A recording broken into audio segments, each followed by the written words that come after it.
평야가 이제 철원 평야입니다. 이게 이 철원 평야는 우리나라 중부지방 최대 이제 곡창지대예요. 그래서 우리나라의 이제 5대 평야 중에 하나고요. 근데 여기가 원래는 저 북한 땅이었습니다. 6.25 전쟁 전에는. 그래서 5년 동안 북한 정권의 통치를 받았는데, 그때 이제 이 철원이 북강원도의 이제 도청 소재지였었어요. 북한 정권이 이제 여기 지배하고 있을 때. 그래서 여기 지금 노동당사가 저기 보이죠? 저게 이제 그 북강원도의 도청 소재지로 이제 저걸 지은 겁니다. 근데 북한은 그 모든 권력이 최고 권력이 노동당이네.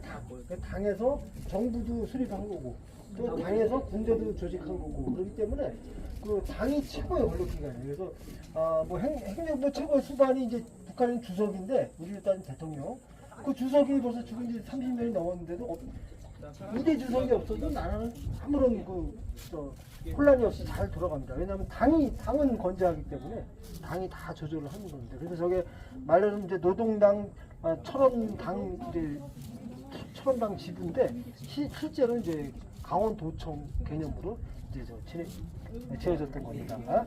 그래서 김일성 그 북한 주석이 저기 지금 보이실지 모르지만 산 맨 뒤에 희미하게 안개 많이 가려서 뾰족하게 저 봉우리만 보이는 게 그게 이제 고암산이라고 우리 철원의 진산입니다. 저게 진산은 이제 그 지역에서 가장 그 눈에 확 잘 띄는 데를 이제 정해요. 그리고 그 밑에 그 지역에서 가장 큰 또 최고 높은 그 행정 관서를 그 밑에서 설치를 하게 돼 있어요. 그래서 그 지역에서 제일 자주 가는 곳이 뭐 요즘으로 따지면 시청이나 군청이나 뭐 이런 데잖아요. 거기 찾아가려면 이정표가 필요한데 멀리서 보더라도 저 산이 딱 보이면 저 밑에 시청이 있구나, 저 밑에 군청이 있구나 하고 알아서 이제 찾아가는 겁니다. 근데 이제 우리 철원은 지금으로부터 1100년 전에 궁예가 철원에다가 이제 그 태봉국이라는 나라를 세우고 여기다가 이제 도성을 쌓았잖아요. 그때 그 도성을 저 고암산 아래에 지금 여기 보시면 저기 넓게 지평선으로 보이는 곳이죠. 거기다가 이제 도성을 쌓았어요. 그때 도성국사가 먼저 여기를 한 30년 전에 먼저 와가지고 지세를 둘러보고 여기 일국의 그 수도로서 아주 최적지다 이렇게 판단을 하고 저기 지금 뒤에 보시면 저 뾰족한 산 있죠. 저게 금악산인데 저거를 진산으로 정하고 저 앞에다가 도성을 쌓으면은 나라가 300년을 이제 간다. 그렇게 이제 예언을 했는데 궁예가 와서 저걸 보니까 저기가 이제 저기도 평야예요. 여러분들 지나오신 그 평야인데 저기는 이제 여기보다 사이즈가 평야가 한 반밖에 안 돼요. 그러니까 궁예의 그 마인드에는 저기 이제 안 찬 거예요. 그래서 여기를 보니까 여기가 이제 훨씬 평야가 마음에 들거든요. 그래서 여기다가 도성을 정하겠다고 저 뒤에 고암산에다가 이제 진산을 이제 정한 겁니다. 그랬는데 여기다 이제 정하면은 나라가 30년밖에 이제 못 간다 그랬어요. 이제 도성국사가. 근데 궁예가 우기고 여기다가 이제 도성을 정하게 된 거죠. 근데 실제로 이제 18년 만에 망했다 그래서 30년도 못 채우고. 근데 이제 6.25 전쟁 때 그 김일성 주석이 저 산 꼭대기에다가 이 철원평야 철의 삼각지 그 전투에 그 사령부를 저기다 설치를 하고 여기서 진두지휘를 했대요. 근데 결국은 여기다 사활을 걸고 싸웠는데 결국은 철원평야를 되찾지 못하고 이제 남한에게 뺏기고서 휴전협정이 체결이 되니까 저기서 이제 이 철원평야를 굴러보고서 너무 아깝고 약이 올라갔고 3일 동안 이제 밥을 못 먹고 통곡을 했대요. 그래서 이제 그때부터 우리 남한 사람들이 저 고암산을 김일성이 울고 간 곳이다 그래서 김일성 고지라고 이렇게 이제 부르고 있어요. 네. 근데 김일성이가 이제 아시다시피 93년도인가 이제 죽었잖아요. 근데 만약에 살아있었으면 지금도 저 올라가서 아쉬울 때마다 여기 내려다보고 울었을 겁니다. 그래서 김일성이가 진짜 울었는지 어쩐지 모르겠는데 그 울었을 가능성이 좀 있는 정황이 있는데 그게 뭐냐면은 지금 철원군이 남한에도 있지만 북한에도 철원군이 있어요. 그래서 여기 지금 높은 산들이 보이죠? 그 너머에 이제 북한의 그 군청 소재지가 있습니다. 근데 철원 평야는 거의 다 이제 남한이 차지하고 한 10% 정도가 이제 북한의 산악지대 그것도 그렇게 이제 편입이 됐는데 김일성이가 이제 그거를 그렇게 이제 한 10%밖에 안 남은 군은 이제 없애버리고 인근 그 지역의 군에다가 그걸 흡수시키고 버리거든요. 근데 그게 아니라 거꾸로 그 10%밖에 안 남은 철원군에다가 옆에 있는 군 거를 막 뛰어다가 붙여가지고 억지로 철원군을 만든 거예요. 북한이. 그래서 철원군이 지금 대한민국에 2개가 있어요. 그 철원 군수도 2명이고. 그래서 여기 오셔갖고 내비게이션 저 잘못 철원 근처 못 치면은 월부 가네. 예, 저쪽으로 가시. 본의 아니게 월부 가시고. 예. 그런 걸 봤을 때 이제 김일성이가 아 철원은 그 원래 우리 땅이었다. 우리 북한 땅이었는데 우리가 잠시 지금 남한한테 저거 뺏긴 거니까 우리가 다시 저걸 찾아야 되겠다. 그런 의미에서 그 우리가 원래 그 주인은 우리였다는 거를 그 역사에 계속 남기기 위해서 거기다 강제로 저렇게 철원군을 만드는 거 아닌가 이제 그런 생각이 듭니다. 이제 지금 우리 남한에도 여기 지금 요 옆에 여기는 6사단인데 이게 6사단 마크고 저 옆에 3사단이 있거든요. 그 3사단도 철원군에 주둔하고 있는데 이 3사단이 6.25 전쟁 때 아주 굉장히 아주 그 용맹한 부대였어요. 그래가지고 10월 1일을 우리가 국군의 날로 이제 지금 기념하고 있잖아요. 그 10월 1일이 그 3사단이 38선을 돌파를 해갖고 최초로 북진을 하는 그 선봉에 섰던 부대입니다. 그래서 그 38선을 돌파한 그 날을 기념을 해서 이제 그날이 10월 1일이에요. 그래서 국군의 날로 정했는데 그렇게 유명한 부대인데 이 부대가 안타깝게도 그 저쪽 그 가평 전투에서 그 아주 처절하게 패배를 해가지고 사단 그 길을 뺏겨요 북한한테. 그러면 이제 그래가지고 지금도 그 사단 길을 안 만들고 있어요. 새로 만들면 되잖아요 그거 가지고. 근데 왜 안 받느냐 그랬더니 다시 찾아올 거라고. 다시 찾아오려고 안 만든다고 이제 그런 깡다구를 이제 부르고 있습니다. 그런 식으로 북한의 김일성이가 철원군을 만든 것도 우리가 다시 찾아오겠다 철원군을 그런 이제 의도를 담아서 그렇게 만든 것 같아요. 근데 북한은 아시다시피 다 그 저 산악지대잖아요. 그 유일하게 있는 평야가 이 철원 평야 하나였고 곡창지대였는데 이거를 이제 빼앗겼으니까 지금도 북한에는 그 식량난으로 굉장히 고생을 하잖아요. 그래서 이번에 이제 그 우리 아주 한국 역사의 최고의 그 우리 자랑거리가 되는 한강 작가가 그 채식주의자 그 소설을 이제 썼잖아요. 그래서 이 북한은 아직도 채식주의자 거의 다 채식주의자. 고기 반찬이 없어가지고 그 정도로 식량난이 이제 심각한데 그래서 작년에 그 북한에서 그 1년에 모자라는 식량을 이제 그 중국에다가 손을 벌렸어요. 그래서 우리 7만 톤만 좀 우리한테 차관을 좀 해줘라. 그렇게 했는데 공교롭게도 철원평야에서 그 나오는 그 쌀이 양이 그게 꼭 7만 톤입니다 이게. 그러니까 이걸 안 뺏겼으면은 그렇게 구차하게 그렇게 손 벌리지는 않았을 거잖아요, 그죠? 그러니까 더 김일성이가 살아 있었으면 지금도 저 김일성 고지 위에서 그렇게 통탄을 이제 할 만하겠죠, 그죠? 예. 그래서 이 철원평야가 어떻게 만들어졌냐면 저기 지평선처럼 보이는 게 저 평강군입니다, 저기 북한에. 거기서 이제 화산이 엄청나게 폭발을 해서 용암이 이게 저 철원평야로 다 밀려 내려왔고 이게 용암이 다 덮은 거예요.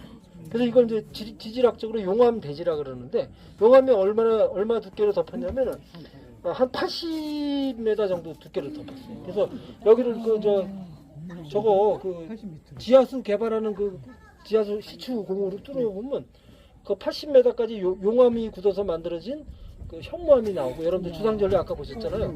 그게 나오고 이제 80m 지나서부터는 이제 원래 옛날에 있었던 집안인 그 화강암이 나온다 그래요. 그래서 우리도 알고 있는 겁니다. 80m인지. 예. 근데 그 현무암에는 용암이다 보니까 거기에 많은 그 미네랄들이 있고 또 특히 철분이 많대요. 그래서 여기서 재배되는 쌀이 그 밥맛이 좋고 그런 게 철분 함량이 많아가지고 그래서 같은 쌀이라도 철원에서 나온 쌀하고 다른 지역에서 나온 쌀하고 무게가 여기 엄청 무거워요. 철분이 많이 들어있으니까. 그래서 옛날에 그 대한항공에서 그 기내식을 할 때 철원 쌀을 100% 전량 거기서 사갖고 썼고 또 어린이들 그 이유식 있잖아요. 맘마밀이라고 그것도 다 우리 철원에서 생산되는 쌀을 갖고 거기다가 이제 만들어서 그렇게 공급을 했습니다. 그래서 이제 마지막으로 여러분들 이제 궁금하신 게 그 북한 땅이 어딘가 이제 그렇게 지금 궁금하시죠, 그죠? 그 지금 여기 왼쪽에 보시면은 여기 태극기가 있는데 그 바로 앞산에 산이 하나 있죠. 그게 이제 백마고지예요. 저기가. 저 백마고지가 이제 우리가 전투에서 승리해서 우리 땅이긴 하지만 저게 이제 그 DMZ 안에 있어요. 그래서 우리가 저기 접근을 할 수가 없고 이렇게 바라만 볼 수가 있는데 그 백마고지 뒤에 보시면 높은 산이 이렇게 아주 그 긴 능선처럼 돼 있죠. 그게 이제 북한 산입니다. 저게. 예, 그리고 이제 지금 날씨가 흐려서 안 보이는데 왼쪽으로 저 산 능선이 끝나면서 평야가 시작되잖아요. 거기에 이제 날씨가 맑으면 북한의 그 농경지가 저기서 보여요. 예, 근데 오늘 지금 안개가 많이 껴서 안 보이는데. 예. 그리고 이쪽 오른쪽에 이제 지평선처럼 보이잖아요. 그죠? 저기가 이제 평강공원인데 평강시 이제 군이 있는 곳인데 저기가 저렇게 이제 무슨 제방처럼 이렇게 보이잖아요. 그죠? 저게 이제 여기 철원보다 한 150m가 높아요. 그래서 저기는 철원평의 이 바닥은 눈바닥이 한 해발 200m가 되고 저기는 한 해발 350m가 됩니다. 그래서 우리나라에서는 개마고원 다음으로 높은 저기 그 고원지대입니다. 저기가. 그래서 평강고원이라고 그러는데 근데 저기는 철원평야보다 150m가 높다 보니까 비가 오거나 그러면은 그 빗물이 다 철원평야로 다 내려와요. 이게. 그래갖고 지금 여기 왼쪽에 저 저수지 있죠? 저게 산명호 저수지라고 하는 곳이고, 그 다음에 저쪽에 오른쪽에 보시면 또 산 밑에 비행기 활주로 같이 이렇게 하얀색으로 보이는 게, 그거 이제 동송 저수지라고 저것도 저수지입니다. 저는 큰 저수지가 여기 철원에 한 5개 정도가 있어요. 그래서 그게 다 저 북한에서 내린 빗물이 남쪽으로 내려와서 우리가 저걸 막아갖고 아주 그 농업용수로 잘 쓰고 있어요.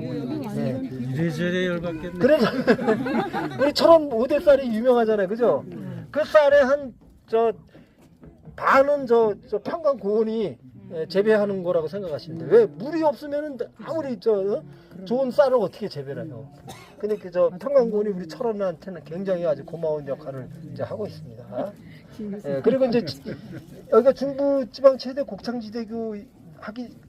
지대이기도 하지만 여기가 교통의 요지예요. 왜냐하면 보시다시피 양쪽으로 다 산으로 막혀 있고 여기만 뻥 터져 있기 때문에 일제 시대 때도 그 여기다가 이제 경원선 기차를 놔갖고 기차가 일로 지나갔고 그 다음에 저기 그 평야 한가운데에 철원역이라고 있었는데 저기서 이제 또 금강산 가는 관광 기차가 저기서 출발했어요. 이 경원선은 1914년에 완공이 됐고 거기서 갈라지는 금강산 전기철도, 그 당시에 전철이었어요. 전기철도는 1926년에 완공이 됩니다. 그래서 금강산 관광을 가려면 서울서 철원역에서 내려서 금강산 관광 기차를 타고 이렇게 가야 됐거든요. 근데 일제 시대 때도 우리 맨날 그냥 죽지 못해서 살고 그런 것으로만 생각하잖아요. 근데 그때도 관광 다니고 그런 거 다 했대요. 그래서 여기서 금강산 관광도 다녀오고 또 여기서 경원선 기차 타고 가면 원산이 나오는데 원산이 그 명사 심리라고 해서 하얀 그 비단 같은 모래가 심리가 쫙 펼쳐져 있는 그런 명사 심리 해수욕장이 일제 시대 때 굉장히 유명한 해수욕장이었대요. 그때는 해운대구 광안리 이런 데 가지도 않고 서울에서 다 청춘 남녀들이 여름철에 피서는 다 원산 명사 심리로 다 가고 그랬다 그러더라고요. 근데 지금 이 휴전선이 막혀서 그렇게 못하니까 대안으로 이제 대천 해수욕장을 하다가 또 물이 또 지저분하니까 이제 해운대나 광안리로 하다가 이제 또 경포대 해수욕장으로 옮기고 이제 그랬지 옛날에 다 원산 해수욕장으로 갔다 그래요. 빨리 이제 통일이 돼서 다시 우리 경원선 기차를 타고 원산 해수욕도 가고 금강산 관광도 기차 타고 가고 그랬으면 얼마나 좋겠습니까, 그죠? 태극기가 어디가 있어요? 안 보여. 여기 좀 낮은 야산 위에 거기 태극기가 있는 게 거기 이제 백마고지를 관광할 수가 없으니까 그 앞에다가 기념 공원을 만들어 놓고 거기다가 이제 저렇게 있는데 거기가 기념공원이야? 네, 거기 기념 공원입니다. 여기서는 인공기가 안 보여요? 인공기는 망원경으로 보이지 육안으로는 안 보입니다. 내려오는 없어요? 요새는 이쪽으로는 안 내려오는데 마지막으로 이제 내려왔던 게 한 25년 전에 여기 보시면 저 마을 있죠? 저 마을이 이제 저 최북단 마을이거든요. 거기에 이제 그 북한에서 아침에 농민이 이제 그 논에 가려고 트럭을 이렇게 여는데 트럭 안에 인민군이 자고 있는 거예요. 뭐 무장관첨이나 그런 줄 알았더니 그게 아니라 이렇게 안개가 끼고 그러면은 여기가 밤에는 한치 앞이 안 보여요. 그러니까 그 친구가 이제 어떻게 저 뭐 근무 교대하러 가다가 길을 잃고서 헤매다가 보니까 이제 거기 저 마을에 도착을 한 거예요. 그래가지고 이제 추우니까 그때 이제 뭐 농민들은 이제 문은 안 잠그거든요. 자기 자가용이나 뭐 이런 거는 작으지만 농업용 트럭 같은 거 문을 안 잠그고 그러니까 열어보니까 열리니까 그 안에 들어가서 잠깐 이제 눈 붙일 때는 게 너무 오래 자가지고 아침까지 자서 이제 그 발각이 된 경우가 있는데 그게 이제 마지막으로 그 보고된 이제 북한에서 남쪽으로 어쨌든 내려왔죠. 강화도는 대단 방송 뭐 많이 나오는데 여기는 방송이 여기도 나옵니다. 여기도 나오는데 네. 여기까지는 안 들리고 저 마을 마을 정도 가야 조금 이제 들려요. 자, 아니지 그렇지는 않고요. 지금 그 우리가 이제 휴전선만 말씀하시는데 휴전선은 저 DMZ 가운데 있기 때문에 거기는 뭐 그 우리가 가볼 수도 없고 또 이렇게 어떻게 존재하는지도 몰라요. 왜냐면 옛날에 나무 말뚝을 한 200m 간격을 박아놔가지고 그게 너무나 이제 오래돼서 다 썩어가지고 뭐 없어진 것도 많고 그렇다 그래요. 그래서 우리 군인들이 실제로 목숨 걸고 지키는 게 남방 한계선이에요. 남방 한계선. 그 남방 한계선이 어디냐면은 저 지금 제가 말씀드린 백마고지 그 아래에 보시면은 그 빨간색 지붕으로 된 건물 하나 크게 있잖아요. 그게 이제 GOP 병들이 저 밤에 이제 낮에 자고 밤에 근무하는 그 막사인데 거기가 이제 라인입니다. 거기가. 그래서 여기 보시면 좀 숲이 진하게 우거져 있고 여기는 농경지하고 그 경계 라인, 그 경계 라인이 확연히 구분이 되죠. 예, 그게 이제 그 남방 한계에서 차차선이에요. 저거를 이제 우리 국민들이 밤에 밤새도록 저거 지키고 있는 거예요. 그렇죠? 아니죠. 그 뒤에가 이제 남방항해선이고 그 남방항해선에서 2km 가면은 이제 휴전선이고 휴전선에서 이제 2km 가야 이제 북방항해선이면서 북한의 이제 실질적인 영토라고 보시면 돼요. 예, 저 북한 다 북한 땅이에요. 선생님 저 지금 태극기 있는 마을이 대승동 마을이 아니요, 이게 대마리입니다. 대마리요? 예, 철원은 대마리. 원래는 이제 묘장면 대마리인데 묘장면이 되기가 더 북한에도 편입이 되고 일부 마을 하나만 지금 남한에 남아 있어서 이걸 이제 우리 철원읍에다가 일단 임시로 편입을 시켰습니다. 네.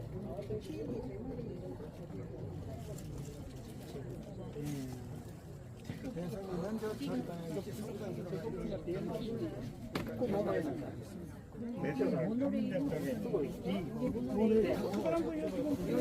아까